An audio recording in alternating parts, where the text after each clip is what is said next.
നമുക്കിവിടെ ഒരു ഉത്തര കേസ് മാത്രമേ നടന്നിട്ടുള്ളൂ എന്നാണ് നമ്മളെല്ലാവരും വിചാരിച്ചിരിക്കുന്നത്. ഞാൻ ഒരിക്കലും വിശ്വസിക്കും ഇനി കൂടുതൽ ഉത്തര കേസുകൾ നമ്മുടെ നാടുകളിൽ നടക്കും. പാമ്പുപിടുത്തക്കാർ കടിയില്ല എന്ന് പറഞ്ഞ ശാസ്ത്രീയത തുടങ്ങിയത്. ഏറ്റവും കൂടുതൽ കടി കിട്ടുന്നത് അവർക്ക് എങ്ങനെ കിട്ടുന്നു? ശാസ്ത്രീയമായിട്ട് പാമ്പിനെ പിടിക്കുക എന്ന് പറഞ്ഞാൽ കൈ കൊണ്ട് തൊടാതിരിക്കുക, കാട്ടിൽ ജീവിക്കുക. പാമ്പിനെ പിടിക്കരുത്, ശാസ്ത്രീയത അതല്ലേ. ഇപ്പോൾ പബ്ലിസിറ്റിക്ക് വേണ്ടി രാജവെമ്പാലെ കൊണ്ട് തോട്ടിൻ്റെ കരയിൽ ഇട്ടിട്ട് രാജവെമ്പാലെ പിടിച്ച് വാർത്തയാക്കാൻ ശ്രമിക്കുന്ന ആൾക്കാർ. എനിക്കൊന്നും നേടാൻ പറ്റുന്നില്ലല്ലോ, എനിക്കൊന്നും ഇല്ലല്ലോ, ആ ചിന്ത അലട്ടിയിട്ടേ ഇല്ലേ? അലട്ടിയിട്ടില്ല, ഒരിക്കലും അലട്ടിയില്ല. എനിക്ക് എൻ്റെ അമ്മയെപ്പറ്റി നോക്കാൻ പറ്റിയിട്ടുള്ള ചിന്ത മാത്രമേ എന്നെ അലട്ടുള്ളൂ. എനിക്കൊന്നും കിട്ടിയിട്ടുള്ള ചിന്ത ഒന്നും എന്നെ അലട്ടാറില്ല. ഞാൻ ഈ പാവപ്പെട്ട ആൾക്കാരെ വിളിക്കുമ്പോൾ ഞാൻ എൻ്റെ കയ്യിൽ നിന്നും കൂടെ പൈസ മുടക്കി അവർക്ക് ആ വീടിൻ്റെ പണി പൂർത്തിയാക്കി കൊടുക്കും. അങ്ങനെയൊക്കെ ചെയ്യാൻ എനിക്ക് പറ്റി എൻ്റെ ചെറുപ്രായത്തിനിടയിൽ. അദ്ദേഹം ലേഡി ആയതുകൊണ്ട് ആരും മിണ്ടുന്നില്ല. എന്നെ കടന്നാക്രമിച്ചായിട്ട് എനിക്ക് തോന്നി. പലരും അവൻ്റെ അടിയിലും റോഷനിയൊക്കെ വളരെ മോശമായിട്ട് ആൾക്കാർ സംഭവം. അപ്പോൾ ഞാൻ അവരുടെ പലരോടും ഞാൻ പറഞ്ഞു, ഒന്നും പറയാൻ പോലും അവരെന്തെങ്കിലും ആയിക്കോട്ടെ. ഗണേശ് സാറാണ് അദ്ദേഹം പറഞ്ഞത്. അദ്ദേഹം ഒന്ന് മന്ത്രിയാണ്. അപ്പോൾ പറഞ്ഞു, സുരേഷ് എന്തിനാ എന്നെ ആരെല്ലാം എന്തെല്ലാം പറഞ്ഞു, ഞാൻ മൈൻഡ് ചെയ്യുന്നില്ല. സുരേഷിൻ്റെ രീതിയിൽ ആൾക്കാരെ സേവനം ചെയ്ത് മുന്നോട്ട് പോയിക്കോളൂ. പറയുന്നവർ എന്തുകൊണ്ടെങ്കിലും പറഞ്ഞോട്ടെ, സുരേഷിൻ്റെ സേവനം നിർത്തരുതെന്ന്. പിന്നെ അത് കഴിഞ്ഞ് മുകേഷ് സാർ വിളിച്ചു, അത് കഴിഞ്ഞ് ജയറാം സാർ വിളിച്ചു. നിങ്ങൾക്കൊരു പനി വന്നു, നിങ്ങൾ എത്ര പാരാസെറ്റമോൾ കഴിക്കും? ഒരു പ്രാവശ്യം ഒരെണ്ണം കഴിക്കും, അല്ല ഏതെങ്കിലും ഒരു ഗുളി ഒരെണ്ണം കഴിക്കണം. എനിക്ക് ആ ഒരു സമയത്ത് നിങ്ങൾ ഒരെണ്ണം കഴിക്കുന്ന എഫക്റ്റ് എനിക്ക് വരണമെങ്കിൽ 5 എണ്ണം ഞാൻ ഒരുമിച്ചാണ് കഴിക്കുന്നത്. യാഥാർത്ഥ്യങ്ങൾ നിങ്ങളുടെ ഈ ഒരു മീഡിയയിലൂടെ ജനങ്ങൾ കാണണം. അവർ അത് കാണുന്ന ആൾക്കാരോട് എനിക്കൊരു അപേക്ഷയാണ്, അത് ഷെയർ ചെയ്ത് നിങ്ങൾ എല്ലാവരിലും എത്തിക്കണം. അത് വേറൊന്നും കൊണ്ടല്ല, തെറ്റിദ്ധാരണകൾ മാറ്റണം. തെറ്റിദ്ധാരണകൾ കൂടി മാത്രം നമ്മുടെ നാട് മുന്നോട്ട് പോയിക്കൊണ്ടിരിക്കുകയാണ്. അപ്പോൾ അത് ജനങ്ങൾ മനസ്സിലാക്കണമെന്ന് മാത്രം എനിക്ക് അതിന് നിങ്ങളുടെ ഈ പ്രോഗ്രാം ഉപയോഗപ്പെട്ടു എന്നാണ് എനിക്ക് തോന്നുന്നത്. വളരെ സന്തോഷമുണ്ട്.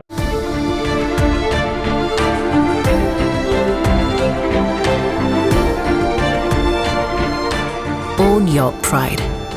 Pride Diamond Collections by Joya Lucas, world's favorite jeweler. എന്താ ചൂട്? അല്ല എന്ത് ചൂട്?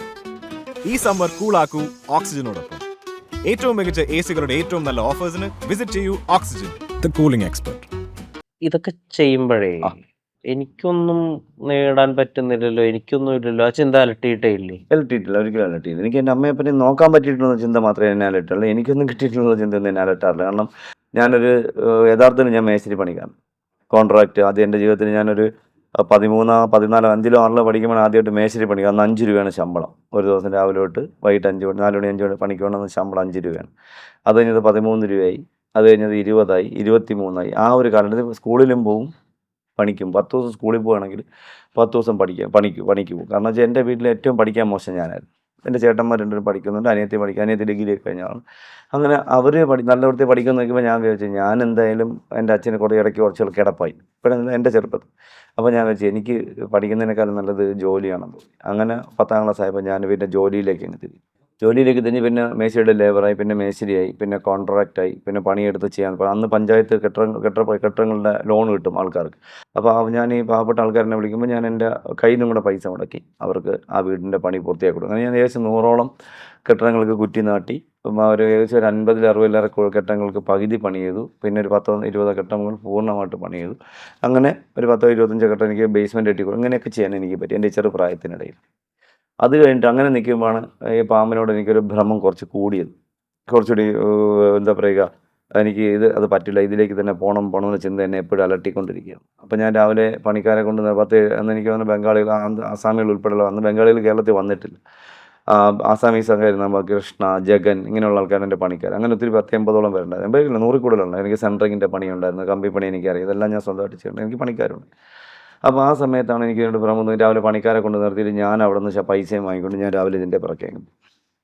പിന്നെ രാത്രിയൊക്കെ എടുത്ത്. അപ്പോൾ ഇവർ നമ്മൾ ഉദ്ദേശിക്കുന്ന പണി ചെയ്യാതായി, നഷ്ടം വന്നു. അങ്ങനെ ഞാനതങ്ങ് ഉപേക്ഷിക്കും.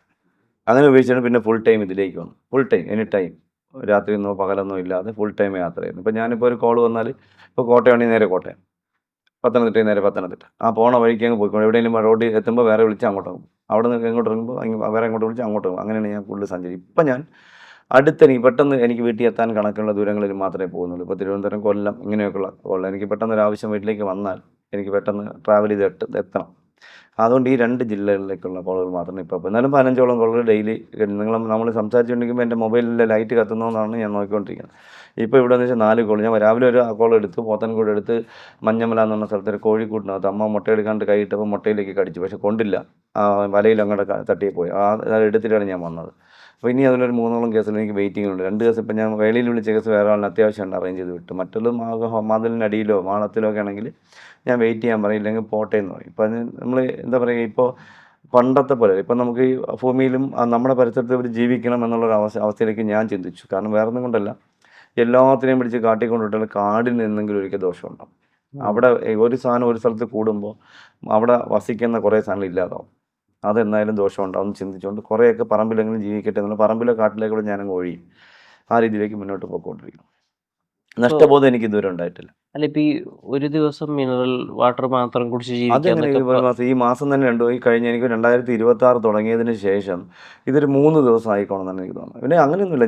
ഞാൻ ഇന്നലെ ഫുഡ് കഴിച്ചത് പൈസ ഇല്ലാത്തതുകൊണ്ടല്ല, വേണ്ടാത്തതുകൊണ്ട്. ഇന്നലെ കഴിച്ചത് ഉച്ചയ്ക്ക് 11:30 കേശവസ്ഥലത്തൊരു കടയിൽ നിന്ന് ചോറും മറ്റ് ഞാൻ എല്ലാ കറികളും ഉപയോഗിക്കാറുണ്ട്.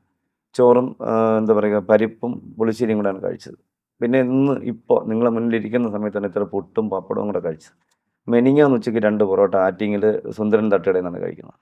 അതിൻ്റെ തലേദിവസം ഉണ്ണുന്നത് ഉച്ചയ്ക്ക് 11:30 ഇതുപോലൊരു ഹോട്ടലിൽ നിന്നാണ് ചോറ് കഴിക്കുന്നത്. ഞാൻ ഫുഡിനോടൊന്നും എനിക്ക് വലിയ താല്പര്യം, ഫുഡൊന്നും കഴിച്ചില്ലെങ്കിൽ നമ്മൾ മരിക്കുമെന്ന് ചിന്തയൊന്നും എനിക്കില്ല. ഒരു നേരം ആഹാരം കഴിക്കുന്നതിന് എപ്പോഴും യോഗി എന്ന് ചിന്തിക്കുന്ന ഒരാളാണ് ഞാൻ. പിന്നെ അതുകൊണ്ട് ഞാൻ 30 വർഷത്തോളം വെജിറ്റേറിയനായിരുന്നു. ഇപ്പോൾ കൊറോണ വന്നു, അത് കഴിഞ്ഞ് 2-3 കടികൾ ഇങ്ങനെ അടുത്ത് വന്ന സമയത്താണ് ഡോക്ടർമാർ ട്രീറ്റ്മെൻറ്റ് ചെയ്യുന്ന സമയത്ത് ഒരുപാട് പ്രശ്നങ്ങൾ ശാരീരികമായിട്ടുണ്ടെന്ന് പറഞ്ഞു. പിന്നെ ലിവറിന് എനിക്ക് നേരത്തെ പ്രോബ്ലം ഉള്ളതാണ്. കള്ളു കുടിച്ചിട്ടൊന്നും ഞാൻ ജീവിതത്തിൽ കള്ളൊന്നും കുടിച്ചിട്ടില്ല ഇതുവരെ.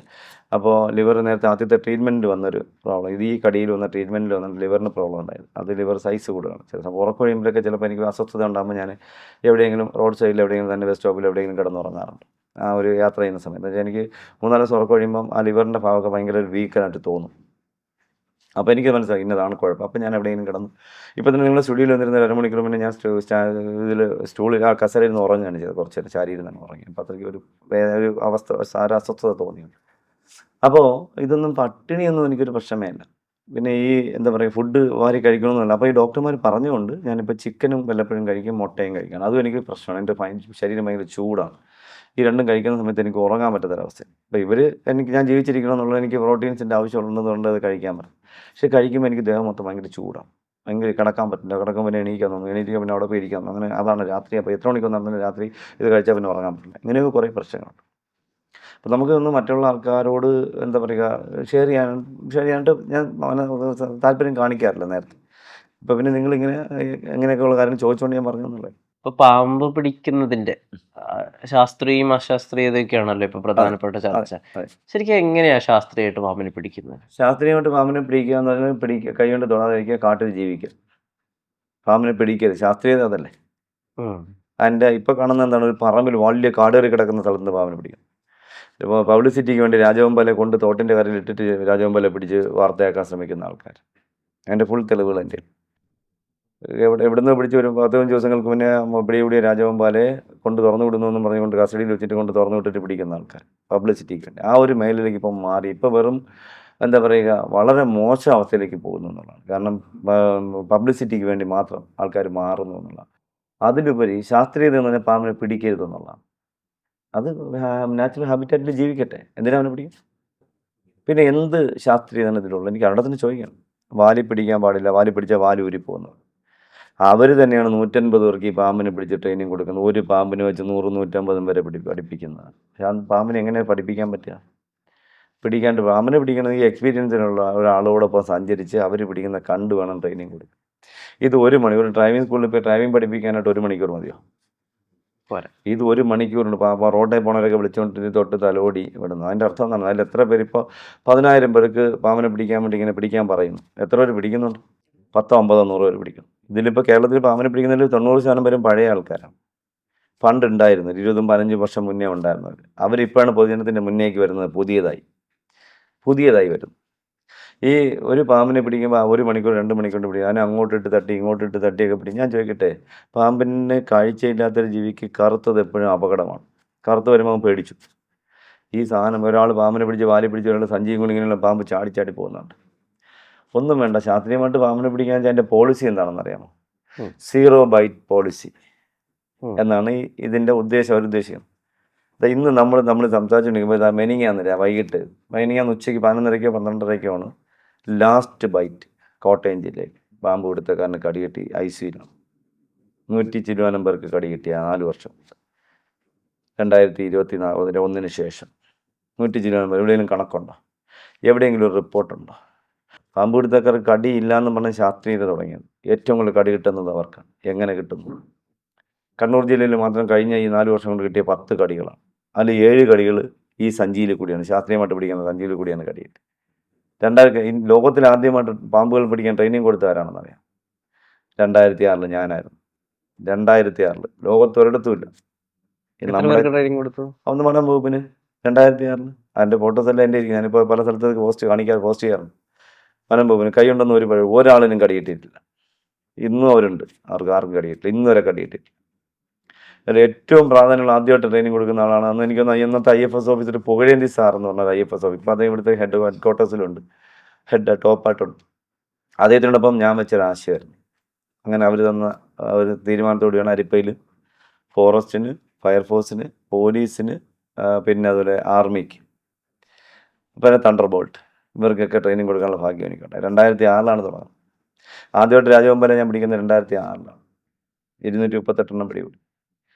ആദ്യം പിടിക്കുന്നത് 2000. അതിനോടനുബന്ധിച്ചാണ് അദ്ദേഹത്തിൻ്റെ IFS ഓഫീസറിൻ്റെ മുന്നിൽ വെച്ചാണ് രാജവെമ്പ് ഞാൻ തെറ്റിദ്ധാരണകൾ മാറ്റാനായിട്ട്, അതായത് പാമ്പിൻ്റെ വെനം ദേഹത്ത് വീണാൽ എന്തെങ്കിലും സംഭവിക്കുമോ, അല്ലെങ്കിൽ വെള്ളത്തിൽ പാമ്പ് വീണാൽ എന്തെങ്കിലും അപകടം ഉണ്ടാകുമോ, ഇതൊക്കെ മാറ്റേണ്ട അദ്ദേഹത്തിൻ്റെ മുന്നിൽ വെച്ച് അദ്ദേഹത്തെ എനിക്കൊന്ന് അന്ന് 7ാമത്തെ രാജവെമ്പിലാണ്. അത് 2006 2010 മറ്റാണ്, അല്ല 2007 2008. അദ്ദേഹം അവിടെ നിന്ന് 3 വർഷം അദ്ദേഹം ഉണ്ടാകും പോകുന്നതിനും.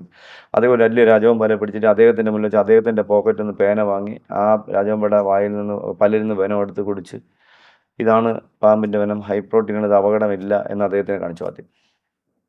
അത് കഴിഞ്ഞ് അവർ തീരുമാനിച്ചു അവയർനെസ് ക്ലാസ്സുകൾ ആവശ്യം. കാസർഗോഡ് മുതൽ പാറശാല വരെ അങ്ങനെ അവയർനെസ് ക്ലാസ്സുകൾ പങ്കെടുത്തു. വിളിക്കുന്നിടത്തൊക്കെ ഞാൻ അവയർനെസ് ക്ലാസ്സുകൾ പങ്കെടുത്തു. അപ്പോൾ അന്ന് അവർ പറഞ്ഞിട്ടുണ്ട്, നമ്മൾ ക്ലാസ്സിൽ പങ്കെടുക്കുമ്പോൾ വെറുതെ പോയി ക്ലാസ് എടുത്ത് ആരും ശ്രദ്ധിക്കത്തില്ല, ഉൾക്കൊള്ളത്തില്ല. അതുകൊണ്ട് 1-2 പാമ്പുകളെ കൂടി കാണിച്ച് ഒന്ന് ക്ലാസ് എടുക്കാൻ വേണ്ടി, മൂർഖൻ, ആനലി, പെരുമ്പാമ്പ്, പാമ്പുകളുടെ വ്യത്യാസങ്ങൾ മനസ്സിലാക്കാൻ വേണ്ടി കാണിക്കും. അങ്ങനെ ക്ലാസ് എടുത്തു. ഏകദേശം എനിക്ക് 1000കണക്കിന് ക്ലാസ് എടുത്തു. ഇത് അത്രയും ക്ലാസ് എടുത്ത് വേറെ ആരുമില്ല. ആദ്യമായിട്ട് തുടങ്ങി വെച്ച ഞാൻ ക്ലാസ്സുകൾ, ട്രെയിനിങ് പീരീഡ് തുടങ്ങി വെച്ച ഞാൻ. അത് നിങ്ങൾക്കറിയാം, എവിടെയെങ്കിലും ഒരു സ്ഥലത്ത് ആർമിക്ക് പട്ടാളത്തുകാർക്ക് ആരെങ്കിലും പാമ്പിനെ പിടിക്കാൻ ട്രെയിനിങ് കൊടുത്തിട്ടുണ്ട്? ഞാൻ കൊടുത്തു. 2015 എൻ്റെ ഓർമ്മ. അത് കൊല്ലം ജില്ലയിൽ കുളത്തുപുഴയ്ക്കടുത്ത് ചോഴിയക്കോട് എന്ന് പറഞ്ഞ സ്ഥലത്ത് അന്നത്തെ എന്താ പറയുക ജവാന്മാർ ജംഗിൾ ട്രെയിനിങ് സമയത്ത് അവർക്ക് ക്ലാസ് കൊടുത്തു. ക്ലാസ്സും ട്രെയിനിങ്. അതിൽ പലരും ഇന്ന് ഇന്ത്യയിൽ പല സംസ്ഥാനങ്ങളിലും ഉണ്ടെന്നുള്ള പാമ്പിനെ പിടുത്തക്കാരെ. അതിൽ പലരും വിളിക്കാൻ. ഞാനിപ്പോൾ മഹാരാഷ്ട്ര യാത്ര ചെയ്തു, കർണാടക യാത്ര ചെയ്തു, ബാംഗ്ലൂർ യാത്ര ചെയ്തു, ഡൽഹി യാത്ര ചെയ്തു, ചെന്നൈ യാത്ര ചെയ്തു. ഇവിടെയൊക്കെ നമ്മുടെ ഈ പ്രോഗ്രാം കണ്ട് നമ്മളെ ഈ പരിപാടി ഇത് പഠിക്കാൻ വേണ്ടി ഇത് കണ്ട് പഠിച്ച ആൾക്കാർ ഒത്തിരി പേര് പാമ്പിനെ പിടിക്കുന്നുണ്ട് നമ്മുടെ ഭാരതത്തിൽ. ഇതൊക്കെയാണ് പലർക്കും പിടിക്കാത്തത്. അതിനു വേണ്ടിയാണ് കുറേ ഇല്ലാത്ത കഥകളൊക്കെ പറഞ്ഞുകൊണ്ട് കുറേ സംവിധാനങ്ങൾ ഉണ്ടാക്കി വെച്ചിരിക്കുന്നത്. ഞാൻ ചോദിച്ചൊരു ചോദ്യമുള്ളത് എന്താ പറയുക, ഞാൻ ആ പ്രോഗ്രാമിന് ചോദിച്ചൊരു ചോദ്യം 24 തമിഴ്. അതെ, അതിൽ ചോദിച്ചൊരു ചോദ്യം യഥാർത്ഥത്തിൽ അത് നിങ്ങൾ തിരുത്തേണ്ടതാണ്. നമ്മുടെ നാട്ടിൽ, നമ്മുടെ കേരളത്തിൽ, ഇന്ത്യൻ ഫോറസ്റ്റ് ആക്ട് പ്രകാരം നമ്മുടെ നിയമം ഒറ്റ നിയമമാണ്. ഇന്ത്യയിൽ ഒറ്റ നിയമമാണ്. നമ്മൾ സുപ്രീം കോടതി വേണ്ടി നിയമത്തെ ബഹുമാനിക്കുന്ന ആളുകൾ നമ്മളെല്ലാവരും. അതിൽ കേരള സംസ്ഥാനത്ത് മാത്രം സർപ്പ എന്നൊരു ആപ്പ് രൂപീകരിച്ചിട്ടുണ്ട്. ആ ആപ്പിനെ കുറിച്ച് ഞാൻ ആ പരിപാടി പറഞ്ഞിട്ടുണ്ടായിരുന്നു. ആ ആപ്പിൻ്റെ യഥാർത്ഥ പേര് indiansnake.org എന്നാണ് യഥാർത്ഥം അതിൻ്റെ പേര്. അതൊരു വ്യക്തിയുടെ പേരിലാണ് ഇരിക്കുന്നത്, ഒരിക്കലും വനം വകുപ്പിൻ്റെയോ സർക്കാരിൻ്റെയോ സാധനമല്ല. അത് ഞാൻ അതിൽ പറഞ്ഞു. അദ്ദേഹം 2 ദിവസം കഴിഞ്ഞപ്പോൾ ഇത് സത്യമായി ഞാനൊരു വീഡിയോ എനിക്ക് സ്വന്തമായിട്ട് ചെയ്യണമെന്ന് പറഞ്ഞപ്പോഴാണ് നിങ്ങൾ വിളിക്കുന്നത്. അപ്പോൾ ഇതിൽ കൂടി ജനങ്ങൾ ഇത് അറിയപ്പെടണം. അദ്ദേഹം ഒരു ഫേസ്ബുക്ക് പോസ്റ്റ് ഇട്ടിട്ടുണ്ടാകും. പക്ഷെ നിങ്ങൾ എപ്പോഴും മനസ്സിലുണ്ട്, ഇപ്പോൾ സർക്കാരിൻ്റെ ആപ്പല്ല എന്ന് ഞാൻ പറയുന്നുണ്ടെങ്കിൽ ആരാണ് അതിന് മറുപടി പറയേണ്ടത്? സർക്കാരല്ലേ പറയണം. സർക്കാരിൻ്റെ ആപ്പാണെന്ന് അവരല്ലേ പറയണ്ടത്. ഒരാൾ വനം വകുപ്പ്, സർക്കാരിലെ വനം വകുപ്പാണ്, ഒരാളും വേണ്ടിയിട്ടില്ല. പുള്ളിക്കാരൻ അതിന് മറുപടി ഇട്ടിരിക്കണം. അതിൻ്റെ വേറൊരു രഹസ്യം നിങ്ങൾക്കറിയാം. ഈ ആപ്പ് കേരളത്തിൽ സമ്പൂർണ്ണ വിജയമാണ് എന്ന് പുള്ളി തന്നെ പ്രചരിപ്പിച്ചുകൊണ്ട് തമിഴ്നാട്ടിന് ഈ ആപ്പ് വിൽക്കാനായിട്ട് എഗ്രിമെൻ്റ് ആയിരിക്കുകയാണ്. ഇതിൻ്റെ പിറകെ ഒന്നും ആരും പോകുന്നില്ല. ഈ ആപ്പ് ഇനി വേറൊരു സീക്രട്ട് എൻ്റെ കയ്യിലുണ്ട്. പുള്ളിക്കാരൻ ഈ ആപ്പിന് വേണ്ടി പൈസ ഡിപ്പോസിറ്റ് ചെയ്യാൻ വേണ്ടി ചോദിച്ച വോയിസ് റെക്കോർഡുകൾ എൻ്റെ കയ്യിലുണ്ട്. വനം വകുപ്പ് സർക്കാരിൻ്റെ ആപ്പിന് എന്തിനാ വെളിയിലൊരു വ്യക്തി പൈസ ഡിപ്പോസിറ്റ് ചോദിക്കുന്നത്? എങ്ങനെ ചോദിക്കാൻ പറ്റും? ഈ വ്യക്തി പ്രബലനാണോ? അറിയപ്പെടുന്നതാണ് ജോസ് ലൂയിസ് എന്നാണ് അയാളുടെ പേര് പറഞ്ഞിട്ട് എനിക്ക് എന്തിരിക്കും, ഞാൻ അതിൽ പറയുന്നുണ്ട്. ജോസ് ലൂയിസ് എന്ന് പറഞ്ഞ ആളാണ് ആപ്പ് നിയന്ത്രിക്കുന്നത്. ഒന്ന്, പിന്നെ ഇവർ 2-3 ആൾക്കാർ പ്ലാൻ ചെയ്തുകൊണ്ട് ഇവിടുത്തെ കുറേ ഓഫീസർമാരെ എന്താ പറയുക അവരെ പറഞ്ഞ് തെറ്റിദ്ധരിപ്പിച്ച് ഇത് ചില റിസർച്ച് ചെയ്യുന്ന ആൾക്കാർക്ക് കേരളത്തിലെ പാമ്പുകളുടെ സ്നേക്സിൻ്റെ ഡാറ്റാസ് വേണം. ഇതിൻ്റെ ഡാറ്റാസ് നമ്മുടെ വനം വകുപ്പിലുണ്ടോ? ഇതെല്ലാം പുറത്തൊരാളിൻ്റെ കയ്യിലാണ് പോകുന്നത്, ഈ പിടിക്കുന്ന പാമ്പുകളുടെ. ഒരൊറ്റ കാര്യം, ഇന്ത്യയിൽ പിടിക്കുന്ന പാമ്പൊക്കെ ആയിക്കോട്ടെ, റിലീസിങ് പോളിസി എന്നൊരു പോളിസിയുണ്ട്. പിടിക്കുന്ന പാമ്പുകളെ വിടാൻ വേണ്ടി, വിടുന്ന സമയത്തുള്ള അത് അവർ ജീവിക്കുന്ന സ്ഥലം, ഇതെല്ലാം എന്താ പറയുക, ഇവയെല്ലാം ടെറിട്ടറിയലല്ലേ, ടെറിട്ടറിയൽ. അപ്പോൾ ഇതിനെ വിടുന്ന സ്ഥലത്ത് ഇവർക്ക് ഫുഡ് കിട്ടുന്ന സ്ഥലത്താണോ വിടുന്നത്, എവിടെയാണ് വിടേണ്ടത്, ഇതിനൊരു റിലീസിങ് പോളിസി ഉണ്ട്. എങ്കിൽ പിന്നെ ഇവിടെ പോളിസി ഉണ്ടോ? ഇന്ത്യയിൽ പോളിസി ഒരിടത്തേ ഉള്ളൂ. റിലീസിങ് പോളിസിയുള്ള ഒറ്റ സ്ഥലമാണ് മഹാരാഷ്ട്ര മാത്രം, വേറെ ഒരിടത്തുമില്ല. ഇനി വരാൻ പോകുന്നത് നിങ്ങളെന്ന് ഇത് വരാൻ പോകുന്ന അപകടങ്ങളെ നിങ്ങളുടെ ഈ പ്രോഗ്രാം കാണുന്ന അധികാരികൾ മനസ്സിലാക്കണം. നമുക്കിവിടെ ഒരു ഉത്തര കേസ് മാത്രമേ നടന്നിട്ടുള്ളൂ എന്നാണ് നമ്മളെല്ലാവരും വിചാരിച്ചിരിക്കുന്നത്. അതെ. ഞാൻ ഒരിക്കലും അത് വിശ്വസിക്കുന്നില്ല. ഇനി കൂടുതൽ ഉത്തര കേസുകൾ നമ്മുടെ നാടുകളിൽ നടക്കും. കാരണം ഇതിപ്പോൾ ഒരു ട്രെയിനിങ് പീരീഡിൽ ഒരു 200, 300, 150 പേരൊക്കെ വന്നിട്ട് ഇങ്ങനെ തൊട്ട് തലോടി പേടി മാറ്റി പോവുകയാണ്. അവർക്ക് പേടി മാറ്റണമെന്ന് മാത്രമേ ഉള്ളൂ. ഇത് പഠിക്കണമെന്നില്ല. ഇല്ല, ഒരിക്കലും ഇല്ല. എങ്കിൽ പിന്നെ എങ്ങനെ എത്ര കേരളത്തിലെങ്കിൽ പോയി ഒരു 10-15,000 പേര് വരണ്ടേ ഇപ്പോൾ പാമ്പ് കൊടുത്ത കറക്റ്റ്? ഇവരങ്ങ് പോവുകയാണ്. പിന്നെ ഇവരെക്കുറിച്ച് ഒരു ഡീറ്റെയിൽസും ഇല്ല. ഇവർക്ക് വേറൊന്നും കൊടുക്കുന്നില്ലല്ലോ. ഇടയ്ക്ക് ഇത് തുടങ്ങിയ സമയത്ത്, ഈ ആൾക്കാർക്ക് പാമ്പിനെ പിടിക്കാൻ തുടങ്ങിയ സമയത്ത് ഇവർക്കൊക്കെ ഒരു കിറ്റ് കൊടുത്തിട്ടുണ്ടായിരുന്നു. 3000 രൂപ എന്നുള്ള കിറ്റും വെളിയിലത്തെ കിറ്റ് വാങ്ങി 3000 രൂപയ്ക്ക് വാങ്ങി അവർക്ക് ഫ്രീ ആയിട്ട് കൊടുക്കുക. ഇത് ഈ വനം വകുപ്പിൻ്റെ എന്ന് പറഞ്ഞ സംവിധാനത്തിൽ ഇതിന് ഫണ്ടുണ്ടോ? ഈ ഫണ്ട് എവരുടെ ഫണ്ട് ഉപയോഗിച്ച് മറ്റ് പാമ്പിനെ പിടിക്കാൻ വരുന്ന ആൾക്കാർക്ക് കിറ്റും ടൂളും വാങ്ങി 3000 രൂപയ്ക്ക് കൊടുക്കേണ്ട ആവശ്യമുണ്ടോ? 1000 പേരായപ്പോൾ എത്ര പേരായി? 10000 പേരായപ്പോൾ എത്രയായി? അപ്പോൾ ഇത് ഞാൻ ചോദ്യം ചെയ്തിട്ടുണ്ട്. ഈ കിറ്റ് 150 രൂപ നമുക്ക് വെളിയിൽ ചെയ്യാവുന്നുള്ള സാധനമാണ്. ഇതിങ്ങനെ വാങ്ങിക്കേണ്ടതുണ്ടോ എന്ന് ഞാൻ ചോദിച്ചിട്ടുണ്ട്. ഇപ്പോൾ അതാർക്കും കൊടുക്കുന്നില്ല. ഇപ്പോൾ ആൾ കിട്ടിയിട്ട് വർഷങ്ങളായി. ഇന്നും കൊടുക്കുന്നു എന്നാണ് അവർ പറയുന്നത്. ഒന്നും ഉണ്ടായിട്ടില്ല. വനം വകുപ്പിലെ ഓഫീസർമാർക്കൊന്നും തരണ്ട. എന്നെ ഈ വീഡിയോ കണ്ടപ്പോൾ, ആ 24 വീഡിയോ കണ്ടോണ്ട് എന്നെ പറയുന്നല്ലോ, എൻ്റെ വനം വകുപ്പിൽ എൻ്റെ ഒത്തിരി പേര് വിളിച്ചു, യൂണിയനിലൊക്കെ ഉള്ളവർ വിളിച്ചിട്ട്, സുരേഷ് ജി അതിലാരാണ് വനം വകുപ്പിൻ്റെ ആൾക്കാർ, അവർക്ക് എന്താ അധികാരമുണ്ട് അവിടെ വന്നത് പറയാനെന്നാണ് അവരെന്നോട് ചോദിച്ചത്. അവർക്ക് പറയാൻ എന്താ അധികാരമായിരിക്കുന്നു? അതിൽ ആരെങ്കിലും ഈ പരിപാടിയിൽ വനം വകുപ്പിൻ്റെ അധികാരികളല്ല പങ്കെടുക്കേണ്ടത്. ഇത് ഇങ്ങനെയാണെന്ന് പറഞ്ഞ് മനസ്സിലാക്കേണ്ട അവരല്ലേ. അവരുടെ ആരും വന്നിട്ടില്ലല്ലോ, ഒരാളും വന്നിട്ടില്ലല്ലോ. ഈ 24-ൽ നടന്ന തമ്മിൽ പരിപാടി മൊത്തത്തിൽ സുരേഷ് ജിക്ക് ഒരു നെഗറ്റീവ് ഇമ്പാക്റ്റ് ആണ് നൽകിയത്, അങ്ങനെ ഒരു ചിന്ത വന്നു? ഒരിക്കലും ഇല്ല. അവർ പറഞ്ഞതിനെല്ലാം ഞാൻ നല്ല മറുപടി എല്ലാവർക്കും കൊടുത്തിട്ടുണ്ട്. അവർക്ക് എന്താ പറയുക, എനിക്ക് നല്ല, അതുകൊണ്ട് എനിക്കൊരു കുറച്ചുകൂടി ആൾക്കാരെ വിളിച്ചു തുടങ്ങി. ആ പ്രോഗ്രാമിൻ്റെ അടിയിലത്തെ കമൻസുകൾ നിങ്ങൾ നോക്കിയാൽ മനസ്സിലാവും. 1500 കമൻസ് ഉണ്ടെങ്കിൽ 1400 കമൻസ് നമുക്ക് സപ്പോർട്ടുള്ള കമൻസ്. അത് മോശമുണ്ട്. ഇതിനെ ഈ രീതിയിലേക്ക് കൊണ്ടുപോകുന്നത് ഞാനാണ്. അപ്പോൾ എന്നെ മോശം വരുമ്പോൾ എൻ്റെ സേവനം കിട്ടിയ ആൾക്കാർ മിണ്ടാതിരിക്കത്തില്ല. ഒരാളിനോട് പോലും ഞാൻ ഒരു മോശം കമൻസ് ഇടാനോ ഇന്ന് വരെ എൻ്റെ ഒരു പ്രോഗ്രാമിൻ്റെ അടിയിൽ കയറി ഒരു കമൻസ്, അങ്ങനെ കമൻസ് ഉണ്ടെങ്കിൽ ലക്ഷക്കണക്കിന് കമൻസ് വരും, ഇടാനോ ഞാൻ പറഞ്ഞില്ല. നോക്കി എന്തെങ്കിലും അതൊക്കെ അതിൻ്റെ പറയുക, അതൊക്കെ വിടുന്നു. പലരും എനിക്ക് സ്ക്രീൻഷോട്ട് എടുത്തിട്ട് തരാണ്. ഞാൻ ചോദിക്കുന്നൊരു ചോദ്യം, ഇന്നും എന്താ പറയുക, പാമ്പിനെ പിടികൂടുന്ന ആൾക്കാർ 5 കേസിൽ പ്രതിയായിരിക്കുന്നവരൊന്നും പാമ്പിനെ പിടികൂടുന്നുണ്ടല്ലോ. ഏത് കേസിൽ? വൈൽഡ് ലൈഫിൻ്റെ കേസ്. മറ്റ് പോലീസ് കേസുമായിട്ട് ബന്ധപ്പെടുന്നതായിട്ട് ഇതിനായിട്ട് ബന്ധപ്പെടുത്തേണ്ട ഒരു കാര്യമില്ല. കാരണം ഇത് ചിലപ്പോൾ ഒരു അടിപിടി കേസുണ്ടായി, ഈ ഫീൽഡിൽ നിൽക്കുന്ന ചിലപ്പോൾ അടിപിടി കേസാണ്, അതുമായിട്ടൊന്നും യാതൊരു കണക്ട് ചെയ്യേണ്ട കാര്യമേ ഇല്ല. അവർ പാമ്പിനെ പിടിച്ചുകൊണ്ടുവന്നാൽ പാമ്പിനെ കൊണ്ട് കാട്ടിവിടും. ഇത് ചെയ്യേണ്ടത് പാമ്പിനെ ആര് പിടിച്ചുകൊണ്ടുവന്നാലും അതിനെ കൊണ്ട് കാട്ടിവിടേണ്ട ഉത്തരവാദിത്വം വനം വകുപ്പ് ഏറ്റെടുക്കണം. ആരെയും ഇപ്പം നിങ്ങളുടെ വീട്ടിലൊരു പാമ്പ് വന്നു, നിങ്ങൾക്ക് പിടിക്കാൻ പറ്റണം. നിങ്ങൾ ഒരു പൈപ്പിൽ കയറ്റിയതിനെ കൊണ്ടുവിടണോ? പിന്നെ നിങ്ങൾ എന്തിനു പിടിച്ച് അങ്ങനെ പിടിച്ച് ചോദിക്കേണ്ട ഒരു ആവശ്യമില്ല. കാരണം നിങ്ങൾ പെട്ടെന്ന് പ്രളയം വരുന്നു, നിങ്ങൾ ഒരു സ്ഥലത്ത് മഴ നനയാൻ നിൽക്കുമ്പോഴാണ് നിങ്ങളുടെ മുന്നിലൊരു തോട്ടിൽ കൂടി അല്ലെങ്കിൽ പെട്ടെന്ന് ഒരു ഒഴുക്കിൽ കൂടി 5 പേര് വെള്ളം ഒലിച്ച് നീന്തറിഞ്ഞൊരു വെള്ളം ഒലിച്ച് പോകുന്നു. അവർ പ്രളയപ്പെട്ട് ഇങ്ങനെ നിങ്ങളെ വിളിക്കും, നിങ്ങളെ രക്ഷിക്കൂ എന്ന് പറയുമ്പോൾ നിങ്ങൾ അടുത്ത സന്നദ്ധ സംഘടനകൾ വരുന്നവരെയോ അല്ലെങ്കിൽ ഏതെങ്കിലും ഫയർഫോഴ്സ് വരുന്നവരെ നിങ്ങൾ കാത്തിരിക്കുമോ? ഒരിക്കലും നിങ്ങളിരിക്കും. നിങ്ങൾക്ക് കിട്ടുന്ന തുണ്ടും കൊണ്ട് നിങ്ങൾ അവരെ രക്ഷിക്കാൻ ശ്രമിക്കും. മനസ്സിലായി? അത് തന്നെയാണ് എമർജൻസി ആയിട്ട് എല്ലാവരും ചെയ്യേണ്ടത്. അല്ലാതെ 10 കിലോമീറ്റർ അപ്പുറത്തുള്ള ആരെങ്കിലും വരുന്നവരെ നമ്മൾ ഒരിക്കലും വെയിറ്റ് ചെയ്യാറില്ല. ഒരിക്കലും പെട്ടുപോയി അവരെ പെട്ടെന്ന് രക്ഷിക്കാൻ നോക്കും.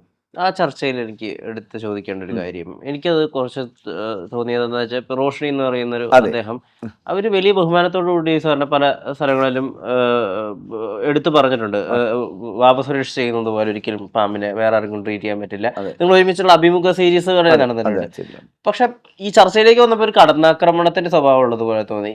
സുരേഷ് ജിക്ക് അങ്ങനെ ഫീൽ ചെയ്തോ? എനിക്ക് ഫീൽ ചെയ്തെങ്കിൽ ഞാൻ വിഷമം. കാരണം എനിക്ക് തൊട്ട് തലേ ദിവസം വരെ എന്നെ വിളിച്ച സമയത്ത്, ഞാൻ അവരെ വിളിച്ച സമയത്ത്, ചേട്ടാ എന്നെ ഇങ്ങനെ, സത്യം പറഞ്ഞ് നിങ്ങൾ പറയണം, അവരെന്നോട് പറഞ്ഞു, ചേട്ടാ എന്നെ ഒന്നും പറയരുത് എന്ന് എന്നോട് പറഞ്ഞിട്ടാണ് ഞാനൊന്നും വലിയ പറയാൻ എനിക്ക് ഒരുപാടുണ്ട്. അവിടെ ഒരുപാട് ആദ്യം തൊട്ടുള്ള കല്ലാറിലൊരു കേസ് എന്താണെന്ന് ഞാൻ പറയുന്നില്ല, നിങ്ങൾ അന്വേഷിച്ചിട്ടുണ്ട് ആ ഒരു കേസ്. പിന്നെ അല്ലാതൊരു പാമ്പ് വിഷയം, അല്ലാതൊരു റേഞ്ച് ഓഫീസറുടെ ബന്ധപ്പെടുന്ന ഒരു കേസ്, അങ്ങനെ ഏകദേശം 5ഓളം കേസുകളുടെ ഒരു പേര് അദ്ദേഹത്തിൻ്റെ പേരിലുണ്ട്. 5ഓളം കേസുകൾ. എന്തൊക്കെ കേസാണെന്ന് ഞാൻ പറയാം. അപ്പോൾ ഞാനും ഒന്നും ഉണ്ടാവില്ല. ഇപ്പം ഞാൻ എന്തെങ്കിലും പറയുമ്പോൾ അത് എന്നെ സ്നേഹിക്കുന്ന ആൾക്കാർക്ക് അത് ബുദ്ധിമുട്ട്. സുരേഷ് അങ്ങനെ പറഞ്ഞില്ല, മോശമായിപ്പോയി. അതുകൊണ്ട് ഞാൻ അവരെ പറയാതെ പോയി, പറഞ്ഞില്ല. എനിക്ക് വേണമെങ്കിൽ പറയാം, എൻ്റെ കയ്യിൽ എല്ലാ മൊബൈലിലും എൻ്റെ വാട്സാപ്പിലെല്ലാം ഡീറ്റെയിൽസും ഉണ്ടായിരുന്നു. ഞാനൊന്നും പറയാൻ പറ്റില്ല. അവർക്ക് ഒരു ചാനലിനെ ചെയ്തൊരു വീഡിയോസിൽ അവരെക്കുറിച്ച് പറയുന്ന കാര്യങ്ങളൊക്കെ എൻ്റെ കയ്യിലുണ്ട്. ഞാനൊന്നും മിണ്ടാൻ പറ്റില്ല. അവർ വളർന്നു വന്നപ്പോൾ ഞാൻ ട്രിവാൻഡ്രത്തുള്ളപ്പോൾ എന്നെ സ്നേഹിക്കുന്ന ആൾക്കാർ അവരെ ബഹുമാനിക്കണമെന്ന് നിർബന്ധമൊന്നുമില്ലല്ലോ. അപ്പോൾ അതുകൊണ്ടായിരിക്കും അവർ ഓരോ സ്ഥലത്ത് ചെല്ലുമ്പോൾ അങ്ങനെ കാണിക്കും, ഇങ്ങനെ കാണും. എന്നാൽ അവർ കാണിക്കുന്ന പാമ്പിളെ പിടിക്കുന്ന കേസ് എന്താണെന്ന് നിങ്ങൾക്കറിയാം. ഞാൻ പിടിച്ച് കൈ കൊണ്ട് പിടിക്കുന്നതിനേക്കാളും കഷ്ടിച്ചാണ് അവർ അതിനെ പിടിക്കുന്നത്. അതിനെ അങ്ങോട്ടിട്ട് വലിച്ച് അങ്ങോട്ട് എടുത്തുകൊണ്ട് ഓടുന്നു, ഇങ്ങോട്ട് എടുത്തുകൊണ്ട് ഓടുന്നു, ഒരു പ്രശ്നമില്ല. അതൊരു പെണ്ണായതുകൊണ്ട് ആരും മിണ്ടുന്നില്ല. ഞാനാണെങ്കിലോ അദ്ദേഹം ലേഡി ആയതുകൊണ്ട് ആരും മിണ്ടുന്നില്ല എന്നുള്ളത്. എന്നെ കടന്നാക്രമിച്ചായിട്ട് എനിക്ക് തോന്നി. പലരും അവൻ്റെ അടിയിലും റോഷിനിയൊക്കെ വളരെ മോശമായിട്ട് ആൾക്കാർ സംസാരിക്കും. അപ്പോൾ ഞാൻ പലരോടും ഞാൻ പറയും, ഒന്നും പറയാൻ പോലും, അവരെന്തെങ്കിലും ആയിക്കോട്ടെ, അവർ അല്ല, വളർന്നു. ഈ തലേദിവസം റോഷൻ പറഞ്ഞിരുന്നോ എന്നെ അതിന് പറ്റി? പിന്നെ 100% അത് നമ്മൾ ജനങ്ങൾ അറിയുന്നതല്ലോ. ഞാൻ വിളിച്ചപ്പോഴും ചേട്ടാ എന്നെ ഒന്നും പറയില്ല, ഞാൻ മിണ്ടാതെ ഒരിടത്ത് മിണ്ടായിരുന്നോളാം എന്ന് പറഞ്ഞു. എന്നെ ഒന്നും മോശം പറയരുതെന്ന് പറഞ്ഞു. ഇത് നമ്മുടെ ചാനൽ കൂടി ഞാൻ ഒരാളും ഇത് പറഞ്ഞിട്ടില്ല. പിന്നെ എനിക്ക് എന്നെ കൂടുതൽ മോശം പറയുന്നത്. അതിൽ തന്നെ അടുത്ത ഈ ഇപ്പം ഇത് 5 ദിവസം മുന്നെയാണ് എന്നോട് അത് പറഞ്ഞത്. ഇപ്പോൾ കൈമന എന്ന് പറഞ്ഞ സ്ഥലത്തൊരു അവാർഡ് ഫംഗ്ഷനിൽ പങ്കെടുക്കാൻ പോയ സമയത്ത് അവിടെ മോശമായിട്ട് എന്നെക്കുറിച്ച് പറഞ്ഞു എന്ന് പറഞ്ഞു. ഇപ്പോഴൊന്നും അല്ല, കുറച്ച് നാളുകൾക്ക് മുന്നേ. പക്ഷേ അത് ഒരു വാർഡ് കൗൺസിലർ, എന്നെ അറിയാമെന്നുള്ള എൻ്റെ സേവനം അദ്ദേഹത്തിൻ്റെ വാർഡിലേക്ക് അയച്ച് 50ഓളം പ്രാവശ്യം കിട്ടിയിട്ടുണ്ട് ഒരു വർഷത്തിനിടെ. അപ്പോൾ അദ്ദേഹം ഉടനെ അതിനെ എതിർത്തു, ഇങ്ങനെ ഇവിടെ വേദിയിൽ ഇങ്ങനെ സംസാരിക്കരുതെന്ന് പറഞ്ഞാൽ. അതൊന്നും ഞാൻ അറിയുന്നില്ല. അതൊക്കെ ഇപ്പോഴാണ് അവരെല്ലാം എനിക്ക് പറഞ്ഞു തരുന്നത്. ഇങ്ങനെ ഞാൻ പറഞ്ഞു, എന്തെങ്കിലും ആയിക്കൊണ്ട് പോട്ടെ സാറേ, എനിക്ക് അതുമായിട്ടൊന്നും ബന്ധമില്ല. ആരെങ്കിലും എന്തെങ്കിലും ചെയ്തു പോട്ടെ, എന്നെ ശല്യപ്പെടുത്താൻ ഞാൻ വല്ല ചേരേജ് വിട്ടേ പിടിച്ച് എവിടെയെങ്കിലും കാവനം വകുപ്പിൻ്റെ കാട്ടിനകത്ത് എവിടെയെങ്കിലും കൊണ്ടുപോയിട്ട് ഞാൻ ആർക്കും ഒരു ശല്യപ്പെടുത്താൻ പോകുന്നില്ല. അവരും എനിക്ക് ശല്യമില്ല, ഇവരും എനിക്ക് ശല്യമില്ല. ഞാൻ പിടിക്കുന്ന നമ്മളെ ഞാൻ കാട്ടിക്കൊണ്ടുവിടും. ഞാൻ ഒരിക്കലും ആരെ ഏൽപ്പിക്കുക അല്ലെങ്കിൽ എവിടെയെങ്കിലും കൊണ്ട് തുടരാൻ ഞാൻ ശ്രമിക്കാമല്ലോ. പിന്നെ എന്തെങ്കിലും അപകടത്തിൽ ഇപ്പം എനിക്കിപ്പോൾ കഴിഞ്ഞ വർഷം എനിക്ക് 150ഓളം പാമ്പുകൾ അപകടത്തിൽ കിട്ടി. മണ്ണെണ്ണ ഒഴിച്ചത്, എറിഞ്ഞത്, അടിച്ചത്. പിന്നെ ഈ 2026 എനിക്ക് 17 കിട്ടി. അടിച്ചൊടിച്ച സാധനം, അടിച്ച് പകുതിയാക്കിയിട്ടിട്ട് വിളിക്കുന്നത്. എന്ന് വെച്ചാൽ പേടിച്ചിട്ടായിരിക്കും അവർ അടിക്കുന്നത് ആദ്യമായിട്ട്. പിന്നെ അവരായിരിക്കും ആശുപത്രിയിൽ കൊണ്ടുപോയി അത് രക്ഷപ്പെടുന്നത്. ഞാൻ എടുക്കുമ്പോഴേ പറയും ചത്തു പോകും, ഇത് മരിച്ചു പോകും, എനിക്കൊന്നും ചെയ്യാൻ പറ്റില്ല. അതൊക്കെ ഞാൻ കൊണ്ട് ചെന്ന് എൻ്റെ വന്ന് മരണപ്പെടും. നമുക്ക് എങ്ങനെയൊക്കെ ട്രീറ്റ്മെൻറ്റ് ഇപ്പം നമ്മൾ പല കുറേ ചാനലുകളൊക്കെ വിളിച്ച് വിട്ട് വലിയൊരു ചർച്ച വെച്ചൊരു വലിയ പാമ്പിനെയൊക്കെ കൊണ്ട് സർജറിയൊക്കെ ചെയ്യിപ്പിക്കാം. അതൊന്നും രക്ഷപ്പെടത്തില്ല. കാരണം ഫുൾ ബ്രീത്ത് എടുക്കുന്ന ഒരു ജീവിയാണ്. ബോഡി വികസിക്കുകയും വരെ. അപ്പോൾ നമ്മൾ സ്റ്റിച്ച് ഇട്ടാലും എന്ത് ചെയ്താലും ഇതിന് സെഡേഷൻ ഒരു പരിധിക്കുള്ളിൽ കൊടുക്കാൻ പറ്റില്ല, മരണപ്പെടും. ചികിത്സിച്ച് ഭേദമാക്കാൻ മാറുന്ന ചാൻസ് കുറവല്ലേ? പിന്നെ 100-ൽ 99.3% ഇല്ല. 1% ചെറിയ മുറിവൊക്കെ ആണെങ്കിൽ മാത്രമേ അത് രക്ഷപ്പെടുള്ളൂ. അല്ലാതെ രക്ഷപ്പെടുന്നത് ബാക്കിയെല്ലാം ചത്തുപോത്തേ. പിന്നെ നമ്മൾ ആദ്യത്തെ മീഡിയാസിൽ ഇങ്ങനെ കാണിക്കാം, ഭയങ്കര ട്രീറ്റ്മെൻറ്റൊക്കെ ചെയ്യുന്നതായിട്ട് കാണിക്കും. മരിക്കുന്നത് കാണിക്കുന്നില്ലല്ലോ. അത് എവിടെ സർവ് ചെയ്യുന്നുണ്ട് കാണിക്കാറുണ്ടോ? എങ്കിൽ കാട്ടി വിടുന്നതിന് മുന്നേ സർവ് ചെയ്യേണ്ട വീഡിയോ കാണിക്കണ്ടേ? ഇത് സർവ് ചെയ്യുന്നുണ്ട്, ഞങ്ങളെ കൂട്ടിൽ സർവ് ചെയ്യുന്നുണ്ടെന്ന് കാണിക്കണ്ടേ? എവിടെയെങ്കിലും കാണിച്ചിട്ടുണ്ടോ? സർജറി ചെയ്യുന്നത് മാത്രമല്ലേ കാണിക്കുന്നത്. അത് അന്നോ പിറ്റേന്ന് 5 ദിവസം കഴിയുമ്പോൾ അത് മരിച്ചു, അല്ലെങ്കിൽ ഒരാഴ്ചക്കകത്തത് മരിച്ചു. അപ്പോൾ നമുക്ക് എന്ത് ചെയ്യാൻ പറ്റും? ഒന്നും ചെയ്യാൻ പറ്റില്ല. മണ്ണെണ്ണ വീണു ദേഹത്ത്. ചില ആൾക്കാർ മണ്ണെണ്ണ പാത്രത്തോടെ എടുത്ത് ഒഴിച്ചു കൊടുക്കും, അല്ലെങ്കിൽ ഡീസലെടുത്ത് ഒഴിച്ചു. അവർ ജീവൻ രക്ഷിക്കുകയാണ് ചെയ്യുന്നത്. നമുക്ക് കുറ്റം പറയാനൊന്നും പറ്റില്ല, ഒന്നും പറയാൻ പറ്റില്ല. മനുഷ്യൻ്റെ ജീവനും സ്വത്തിനും കൂടെ സംരക്ഷണം കൊടുക്കേണ്ടവരാണ് നമ്മൾ. അത് ഏത് അധികാരിയാണെങ്കിലും. അല്ലെങ്കിൽ എനിക്കും അത് ബാധ്യതയുണ്ട്. അപ്പോൾ അതിഥിയെ മാത്രം പിടിച്ച് മാറ്റുന്ന സമയത്ത് അവിടുത്തെ ആൾക്കാർക്ക് അപകടം ഉണ്ടാകും. ഞാൻ അവിടെയൊക്കെ സഞ്ചരിക്കാൻ ഇപ്പം നമ്മൾ തമ്മിൽ സംസാരിച്ചുകൊണ്ടിരിക്കുമ്പോൾ ഞാൻ പറഞ്ഞില്ലേ, കോട്ടയത്ത് പാമ്പിനെ പിടിക്കുന്ന ചെറുപ്പക്കാർ 118-ാമത്തെ 19-ാമത്തെ ആളാണ് കടി കിട്ടുന്നത് 5 വർഷം കൊണ്ട്. പാമ്പിനെ പിടുത്തക്കാർ, ഈ പുതിയ ട്രെയിനിങ് നേടിയ ആൾക്കാർ. ഇപ്പം നമ്മൾ ഇതൊന്നും അല്ല നമ്മൾ ചെയ്യേണ്ടത്. ഇതൊന്നും അല്ല നമ്മൾ നാളെ കുറച്ച് പാമ്പ് പിടുത്തക്കാരെ ഭൂമിയിലേക്ക് വിട്ടെന്ന് പറഞ്ഞ് പാമ്പ് പിടിയുടെ എണ്ണം കുറയാനൊന്നും പോകുന്നില്ല. പാമ്പിനെ നമ്മളെ പ്രകൃതിയെ നശിപ്പിക്കാൻ അവരെ കൊണ്ട് കഴിയുന്നു. ഇപ്പം നമ്മളിരിക്കുമ്പോൾ കോരാണിക്കെടുത്തൊരു അമ്മ പാമ്പ് കടി പിടിക്കുമ്പോൾ ഒറ്റ മരണം വളരെ കഷ്ടമായി എനിക്ക് തോന്നി. അമ്മ മരിച്ചു, നമ്മൾ എന്താണ് നഷ്ടപരിഹാരം കൊടുക്കുന്നത്? എനിക്ക് കുറേ ചർച്ചയിൽ കുറേ പ്രാവശ്യം വഴക്കുണ്ടാക്കിയിട്ടുണ്ട്. പാമ്പ് കടികൾക്ക് ഇന്നൊരു നല്ല നായ്ക്കുട്ടി, നല്ലൊരു നായ്ക്കുട്ടി നമുക്ക് വെളിയിൽ നിന്ന് കൊണ്ടുവരണമെങ്കിൽ എത്ര കൊടുക്കണം? ഈ എറണാകുളത്ത് ഒരാളൊരു നായെ കൊണ്ടുവന്ന കേട്ടില്ല, 1.5 കോടി രൂപ നായ്ക്ക്. ഞാൻ താമസിക്കാൻ വേണ്ടി ചെയ്യുന്ന ഫ്ലാറ്റിലൊരു AC റൂം, അതിന് ബെഡ്, അതെല്ലാം കൂടെ 1.5 കോടി രൂപ. അതിന് ഇവിടെ ഇവിടെ ജീവൻ നഷ്ടപ്പെട്ട പാമ്പടിയിട്ട് നഷ്ടപ്പെട്ട കൊടുക്കുന്നത് 1 ലക്ഷം രൂപയാണ്. ഇപ്പം അത് 2 ആക്കിയിട്ടുണ്ട്. നല്ലൊരു നായുടെ വില ഇതാദ്യം വർദ്ധിപ്പിക്കുകയല്ലേ വേണ്ടത്. പാമ്പടിയിട്ട് മരണപ്പെടുന്ന വനത്തിനകത്തായാലും നാട്ടിലായാലും. വനത്തിനകത്ത് വെച്ച് കടിയേറ്റ് മരണപ്പെട്ടു. ഇപ്പോൾ കാനത്തിനകത്ത് വെച്ച് ഈ ചെറുപ്പക്കാരൻ കടിയേറ്റ് മരണപ്പെട്ടു. പറയുകയാണ് ഞാൻ, പറയാൻ പാടില്ല. പോസ്റ്റ്മോർട്ടം റിപ്പോർട്ടിൽ ആൽക്കഹോളായി. എന്നിട്ടും 10 ലക്ഷം രൂപ. ഞാൻ എന്താ മിണ്ടാത്തത്? ഞാൻ മിണ്ടിയില്ല. കഴിഞ്ഞ 2 പൊടി മക്കളാണ്. ഞാൻ പറയാതിരുന്നുകൊണ്ടാണ്. ആ മരണപ്പെട്ട സമയത്ത് ഒന്നും പറയാൻ പാടില്ല. മരിച്ച അഡ്മിറ്റ് നമ്മൾ ബഹുമാനം. ഇപ്പം ഞാൻ പറയുമ്പോൾ ഞാൻ ആഘോഷമല്ല, തെറ്റായിട്ട് എന്നെ പറയണം. ആരാണ് കൂടെ പോയത്? എങ്ങനെ കടി കിട്ടി? ആൽക്കഹോൾ എത്ര ശതമാനം ഉണ്ടായിരുന്നു, ഒക്കെ എനിക്ക് ഡീറ്റെയിൽസ് എൻ്റെ കയ്യിലുണ്ട്. എവിടെ വെച്ചാണ് കടി കിട്ടിയത്, എവിടെയൊക്കെ ഇറങ്ങി, ആരൊക്കെ പോയി, വീഡിയോ എടുക്കുന്ന തുറന്നു വിട്ട് ഇങ്ങനെ ഇത്രയും വയ്യാതെ നിന്ന ആൾ തുറന്നു വിട്ട് വീഡിയോ എടുക്കുന്നില്ലാണ് ഇവിടെ കടി കിട്ടി. ഇതൊക്കെ ഞാൻ പറയുമ്പോഴാണ് കുറ്റമുണ്ടാവും. ഇത് അന്വേഷിക്കാൻ ഞാൻ പറഞ്ഞു. അവരോടൊപ്പം അന്ന് ആരാണ് പോയത്, ആരൊക്കെ പോയി, ആറാട്ടി വണ്ടിയിലാണ് പോയത്, എന്തിനങ്ങനെ കൊണ്ടുപോയി, പുറത്തുനിന്ന് നിന്ന് കഴിച്ചുകൊണ്ടിരുന്ന ഒരാൾ അഥവാ വന്നാൽ തന്നെ കൊണ്ടുപോകാൻ പാടുണ്ടോ എന്നൊക്കെ ഞാൻ ചോദിച്ചാണ് എന്നെ കണ്ടെത്താത്തത്.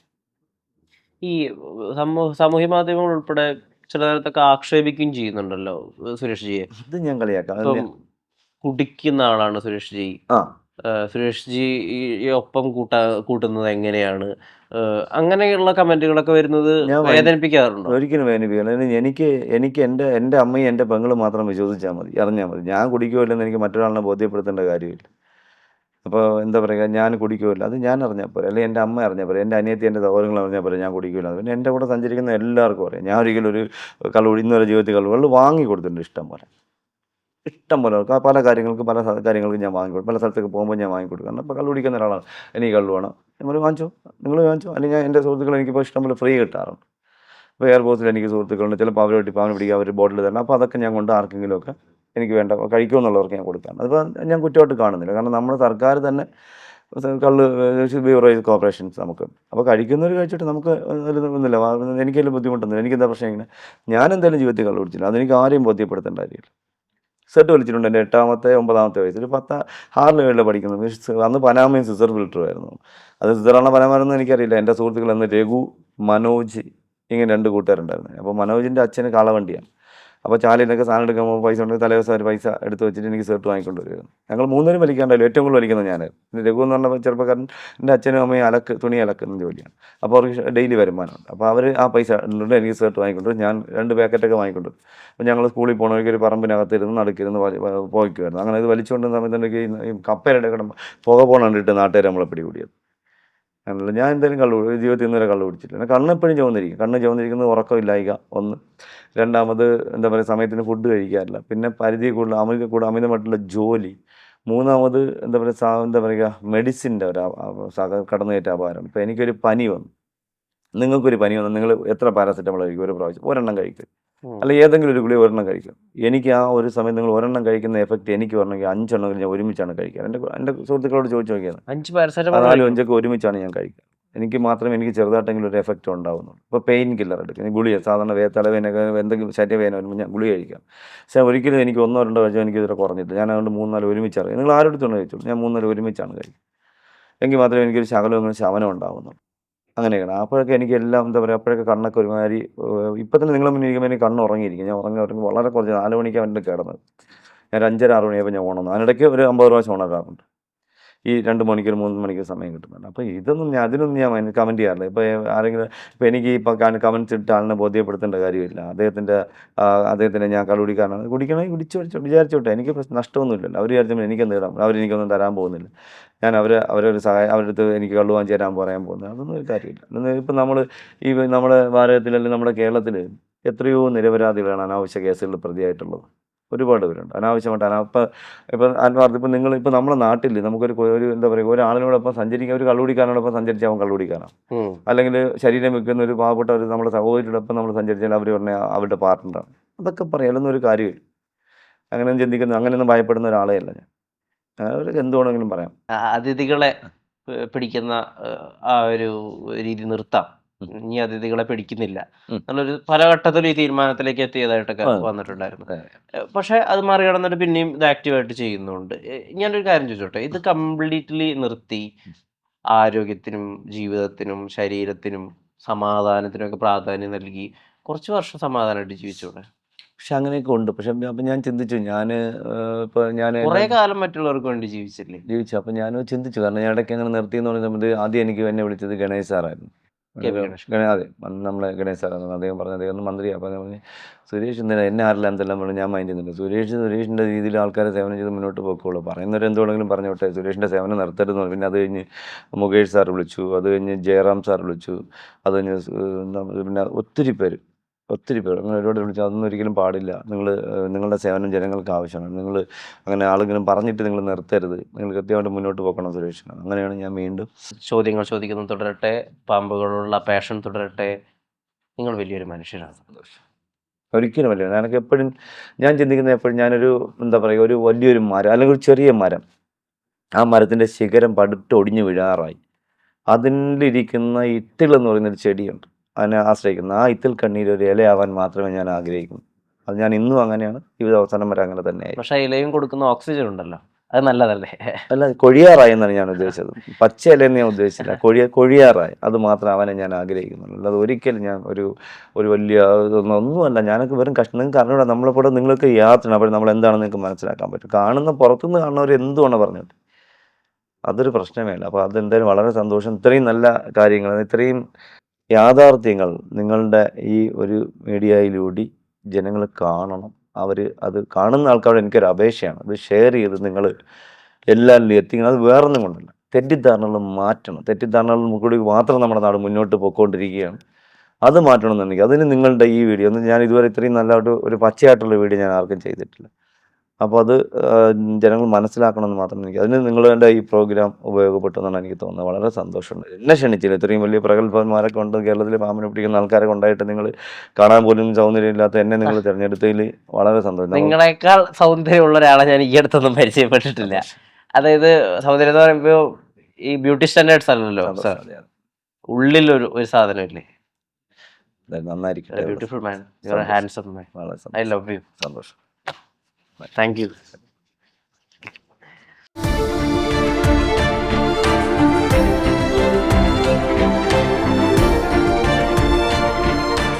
Own your pride. Pride Diamond Collections by Joya Lucas, world's favorite jeweler. എന്താ ചൂട്, അല്ല എന്ത് ചൂട്. ഈ സമ്മർ കൂളാക്കൂ ഓക്സിജനോടൊപ്പം. ഏറ്റവും മികച്ച എ സികളുടെ ഏറ്റവും നല്ല ഓഫേഴ്സിന് വിസിറ്റ് ചെയ്യൂ ഓക്സിജൻ, ദ കൂളിംഗ് എക്സ്പെർട്ട്.